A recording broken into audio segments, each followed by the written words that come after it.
Hi students, வணக்கம். இப்போ என்ன பார்க்க போகிறோம்? இயல் 2 எடுத்துக்காட்டு 2.9 பார்க்க போகிறோம். கீழுள்ளவற்றை விகிதமுறு அல்லது விகிதமுறா எண்களாக வகைப்படுத்து. எதெல்லாம் விகிதமுறு எண், எதெல்லாம் விகிதமுறா எண் அப்படின்னு சொல்லுன்னு சொல்றோம். விகிதமுறு எண் அப்படின்னு சொன்னா அது முடிவுறுத தசம எண்ணா இருக்கணும், இல்லைன்னா முடிவுறா சுழல் தசம பின்னமா இருக்கணும். அப்படி இருந்தா அது விகிதமுறு எண்ணுன்னு சொல்லலாம். முழு வர்க்கமா இருந்தாலும் விகிதமுறு எண்ணுன்னு சொல்லலாம். ஒண்ணு முழு வர்க்கமா இருக்கணும், இல்லைன்னா முடிவுறு தசம எண்ணா இருக்கணும், இல்லைன்னா முடிவுறா சுழல் தன்மை உடையதா இருக்கணும். இதெல்லாம் விகிதமுறா எண், விகிதமுறு எண்கள். விகிதமுறா எண்ணுனா என்ன? சுழல் தன்மை அற்றதாகவும் இருக்கும், முடிவில்லாமலும். அதுதான் செக் பண்ணி பார்க்க போறோம். First number sum √10. இது ஒரு முழு வர்க்கம் அல்ல. √10ங்கிறது ஒரு முழு வர்க்கமா? ஒரு முழு வர்க்கம் அல்ல.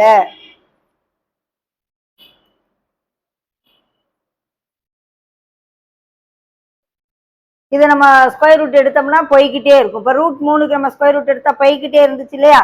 அப்ப இது √10 ஒரு விகிதமுறா எண்.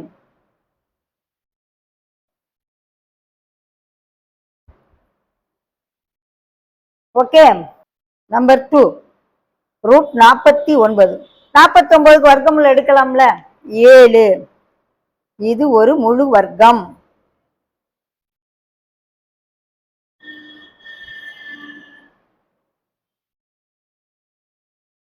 எனவே இது ஒரு விகிதமுறு எண்.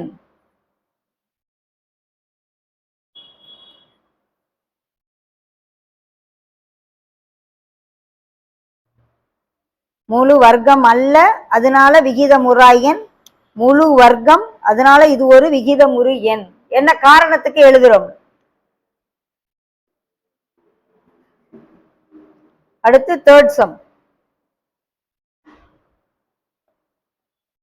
0.025. இது எப்படி எழுதலாம்? 0.025 3 ஸ்தானம் தள்ளி இருக்கு. ஸோ 25/1000ன்னு எழுதலாம்ல. பின்னமா எழுத விகிதமுறை என்ன? இப்ப 25ஆலே இதை அடிச்சு பார்க்கலாம். 25 25 1/40.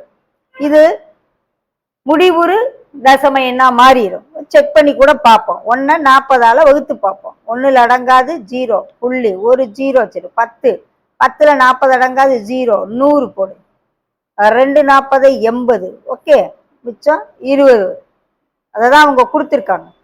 200 ஒரு 0 சேர்த்தினா 5 40. ஸோ 200 முடிஞ்சிருச்சா? இன்னொன்னு பார் எதுவும் இல்லை, சுழல் தசமும் இல்லை, அது முடிவுறு தசம எண்.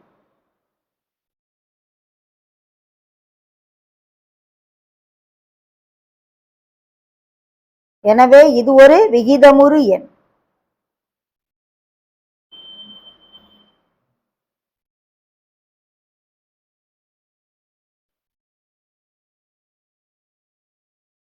முடிவுறு தசம எண். எனவே இது ஒரு விகிதமுறு எண். ஓகே. 4ஆம் கணக்கு 0.76. 6க்கு மேல ஒரு கோடு அப்படின்னா என்ன அர்த்தம்? 7 போட்டு 6 6 6 6. அப்ப சுழல் தன்மை உடையது. ஓகே. அப்ப முடிவுறா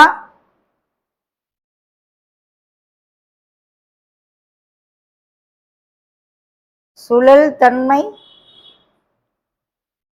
சுழல் தசம எண். அப்ப இது ஒரு விகிதமுறு எண். முடிவுறாமை இருக்கக்கூடாது, சுழல் தன்மை அற்றதா இருந்தா தான் நம்ம என்ன செய்யணும்? விகிதமுறா எண். இது விகிதமுறு.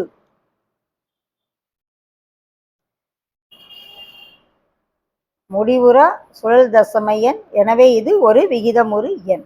ரீசன் எழுதி எழுது. அடுத்து 5ஆம் கணக்கு 2.505500. பாருங்க, சுழல் தன்மையும் இல்ல, முடிவுறவும் இல்ல. இது ஒரு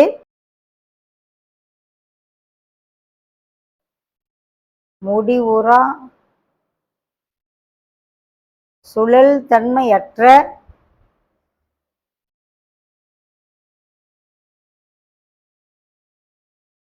தசம எண். எனவே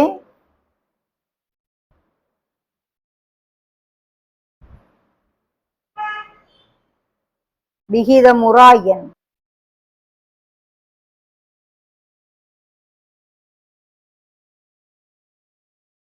ஓகே. ஆறாம் கணக்கு. √2/2. இந்த 2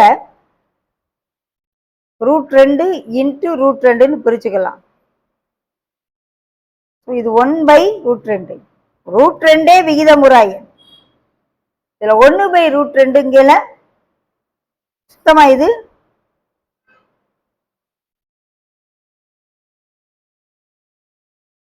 முடிவுறா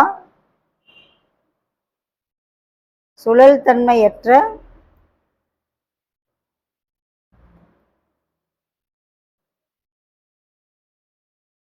தசம எண். அதாவது √2க்கு மதிப்பு 1.414ன்னு போய்கிட்டே இருக்கும். அதை 2ஆல வகுத்தா அதுவும் போய்கிட்டே இருக்கும். இதுதான் ஒரு முடிவுறா சுழல் தன்மையற்ற தசம எண். எனவே விகிதமுறா எண்.